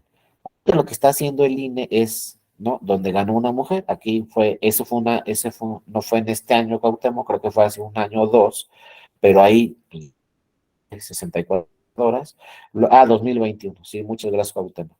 Y luego, en el año pasado, pasó este tema de Tamaulipas, quedaron 63 senadores y bueno, en la elección extraordinaria ganó un hombre. Entonces tuvimos dos elecciones extraordinarias, una ganó una mujer, quedaron 64. Otra ganó un hombre y volvieron a quedar 64. Pero muy pocos países en el mundo. Y esto es por muchas sentencias que ha emitido el Tribunal Electoral buscando la paridad de género. A lo mejor ahorita se les hace normal, pero esos datos que ustedes me están dando, pues salgan a la calle y nadie sabe que tenemos la mitad de diputadas. Es muy raro que les diga una persona en la calle, sí, ¿sabe qué? Tenemos la mitad de diputadas.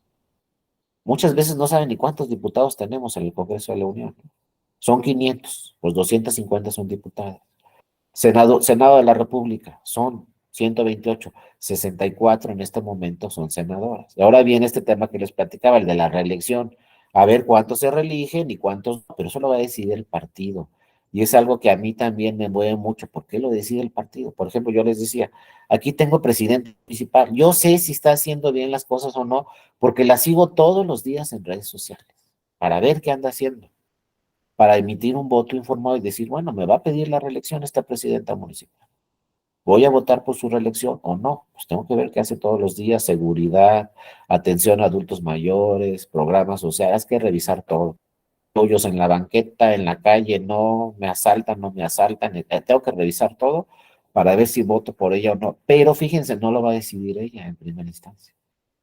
Primero va a decidir el partido si se puede reelegir. Y si ya dice el partido, sí te puedes reelegir, entonces ya vamos a poder votar por ella o no. Pues si el partido ahora va a ser un hombre, pues ya. Si hizo bien su trabajo o mal su trabajo, va a ser una decisión que no nos va a quedar a la ciudadanía porque el partido decidió que no la va a registrar para que se reelija. Creo que ahí hay que revisar esos temas también, pero ahí pues también se tendría que hacer una reforma constitucional, pues para ver si tiene que decidir el partido o si de plano ya ganó una elección, pues en automático se gana el derecho a reelegirse, sin que su partido tenga que decidir si sí o si no. Pero bueno, son temas, hay que ver. El derecho comparado también es muy importante. ¿Qué pasa en las reelecciones en otros países? Por ejemplo, en Estados Unidos me puedo reelegir 10 veces seguidas, no hay ningún problema. Puedo ser senador 10 veces seguidas. Puedo ser representante en Estados Unidos 10 veces seguidas y no pasa nada. Entonces hay legisladores allá en Estados Unidos pues que tienen 30 años de legisladores. Y muchos dicen, pues mucho mejor porque ya es especialista. Hay quienes dicen, no, ¿cómo es posible que un representante en Estados Unidos tenga 30 años? No es posible. Pues es otro sistema completamente distinto. En Estados Unidos, por ejemplo, no existe la figura de la representación proporcional. Allá no hay RP. Allá o ganas con votos o ganas con votos directos. No hay RP. Pero bueno, ¿no? Aquí nos dice Rosalba Guevara, la rendición de cuentas debe ser hacia la ciudadanía y de este modo la ciudadanía debe de ser quien decida respecto a su reelección o no. Exactamente, yo coincido contigo, Rosalba, pero la legislación y el modelo de reelección en México, pues ahorita no está así. Primero me tiene que autorizar mi partido y luego la ciudadanía. Hay que revisarlo, ¿no? Ahora, yo espero que los partidos, pues haciendo, ¿no?, una conciencia del tema, pues yo espero que los partidos pues sí traten de que se reelijan todas esas personas, pero no sabemos, ¿no? Por ejemplo, en Colima, también en la capital de Colima, hay una presidenta municipal. En Colima prácticamente Morena ganó todo, así. Colima es un estado muy chiquito, yo soy de ahí, por eso se los platico, son solo 10 municipios. La gobernadora de Colima es una gobernadora muy joven, de 36 años, que ganó por Morena, pero el PRI ganó prácticamente, creo que solamente una presidencia, la presidencia municipal de la capital, lo único que ganó el PRI. Entonces, pues, ¿qué debería hacer el PRI, por ejemplo, en Colima? Pues que se reelija esa presidenta municipal, ¿no? Pues es la única que ganó, pues oye, el mínimo que se reelija, pero ¿saben qué? ¿Quién sabe? Si en Colima dice el PRI, no, ahora voy a poner un nombre y no se va a reelegir. Oye, ¿sabes qué es la única presidenta municipal que ganó en Colima por su partido y no la vas a dejar que se reelija? Si el partido dice que no, no se va a poder reelegir. Y si el partido dice ahora va un hombre, pues ahora va un hombre. ¿Y por qué lo tiene que decir el partido y no los que viven en la capital de Colima? Como dice muy bien Rosalba, pues revisando si está haciendo bien su trabajo o si no está haciendo bien su trabajo esa presidenta municipal. El partido debería de registrarla nuevamente para la reelección y que ya la ciudadanía decida si vuelve a votar por ella o no vuelve a votar por ella, como dice Rosalba, pero no, el partido puede decir no va y pues no va. Por ahí quiero que alguien quería quería participar, adelante. Por ahí vi una participación, no sé si era de alguien por ahí que quería tomar la palabra. Si no vean, bueno, ya poco a poco los voy conociendo, ya han participado algunos. Oigan, nos quedamos en la primera lámina, pues ¿qué pasó con este diplomado? No avanzamos una. Pero bueno, es una introducción, me da mucho gusto que hayan estado aquí conmigo el día de hoy. A mí, pues, me van a ver muchas veces porque yo soy el que doy más sesiones en este diplomado, me van a ver constantemente, ya les dije, les voy a enviar toda la presentación. La siguiente clase que tengamos conmigo, porque además van a participar otros compañeros, acuérdense, pero la siguiente sesión que les toque conmigo, vamos a ver este tema muy importante, que es la boleta. Pues con eso vamos a empezar la siguiente sesión conmigo, la boleta, porque van a ver que uno dice es muy sencillo votar, pero ¿qué creen? No es nada sencillo votar, y si estamos de funcionarios o funcionarios en la casilla, tampoco es un tema nada sencillo, porque nada más se las dejo ahí para que luego lo discutamos. Si una persona marca los tres partidos de la coalición, ¿qué partido se lleva ese voto? Yo saco la boleta de la urna y veo que la boleta tiene tres marcas. Marcó los tres. ¿Qué partido se lleva el voto? Aquí dice Eduardo, el que marcó los tres, Eduardo, de la coalición. ¿A quién le damos ese voto? ¿Al partido uno, al 2 o al 3? Eso es uno de los temas muy interesantes que vamos a ver en la boleta y vamos a ver muchísimas cosas, ¿no? Que tiene la boleta. Los dice ahí de los tres tienen el voto. Es para el que se lo postuló. El candidato es el mismo. Entonces ahí se las dejo no de tarea. El voto va para el candidato que es el mismo en los tres recuadros. Ese es el mismo, entonces ese ya ganó ese voto. Ese sí salió rayado. Pero dos, si se marcaron los tres emblemas, ¿a qué partido le damos ese voto? No se lo podemos dar a los tres partidos porque es solamente un emblema. ¿A qué partido de los tres le vamos a dar ese voto? Y luego les voy a platicar después, si nos da tiempo, una boleta súper interesante, la del Estado de México de este año. Porque fíjense, la coalición, nada más fueron dos candidatas mujeres. Acostúmbrense a ver boletas con puras candidatas mujeres, sin nombres. Así pasó en Aguascalientes y así pasó ahora en el Estado de México. Dos candidatas nada más en el Estado de México. Una iba en coalición y aparecían los cuatro emblemas en la boleta. Otra iba en candidatura común y aparecía solamente un emblema en la boleta con los tres partidos en ese emblema. ¿Ese enredo qué es? Y cómo en un estado hay candidaturas comunes y también hay coaliciones y cada candidatura decide si va en coalición o en candidatura, que estamos en un verdadero enredo, pero es un enredo de 2023. Ya platicaremos también, ¿no? De esos temas. Dice aquí María, me parece que los partidos deciden si es un militante le corresponde al partido. A ver, perdón, es que no vivía. Me parece que los partidos deciden si es su militante le corresponde a los partidos al que pertenece o no. Y luego dice Eduardo, pero está mal planteado, no cuenta como tres votos, solo uno para la coalición, pero cuenta en el sentido de cuántos votos obtuvo cada partido. Ya lo vamos a ver eso, pero si marcaron los tres de la coalición, ya les voy a decir a quién se va ese voto. Y luego, si tenemos coalición y candidatura común, ya les voy a platicar qué se hace con la candidatura común y qué se hace con la coalición. Que, ojo, a nivel federal ya está prohibida la candidatura común. Y esa es una salida, ¿no? Que yo estoy de acuerdo con ella. Porque la candidatura común le dicen entre todos los partidos. Ya nomás por eso terminamos, si no, nunca vamos a acabar. ¿A qué dice Rosalba? El más votado, sí, por ahí va ese tema que también después vamos a platicar. Pero les decía, en candidatura común, pues el partido dice, mira, yo te voy a dar a ti tal porcentaje de votos, yo te voy a dar a ti tal porcentaje de votos y yo te voy a dar a ti tal porcentaje de votos. Entonces, ¿qué pasa con la candidatura común? Ningún partido nunca pierde su registro, porque en el convenio de candidatura común, cualquier partido dice, bueno, a mí me dan el 3% de entrada, ¿eh? Aquí dice Ilse también, Ilse Montserrat, también lo tienen en Durango. Pues hay que ver esos temas. Entonces el problema de la candidatura común, pues los partidos se distribuyen los votos. ¿Por qué está eso prohibido a nivel federal? Porque a nivel federal dice la legislación y dice la propia Constitución y las precedentes del Tribunal Electoral dicen, es que los partidos no se reparten los votos. Eso lo tiene que decidir la ciudadanía. No le puede decir un partido a otro, yo te doy el 3%, para que no pierdas tu registro. Eso lo debe decidir la ciudadanía. Por eso están prohibidas las candidaturas comunes en las elecciones federales y por eso el PES perdió su registro en el 2018. Iba en la coalición ganadora, pero no obtuvo el 3%, porque muchos ciudadanos marcaron los otros partidos, pero no marcaron al PES y el PES no le alcanzó para el 3%.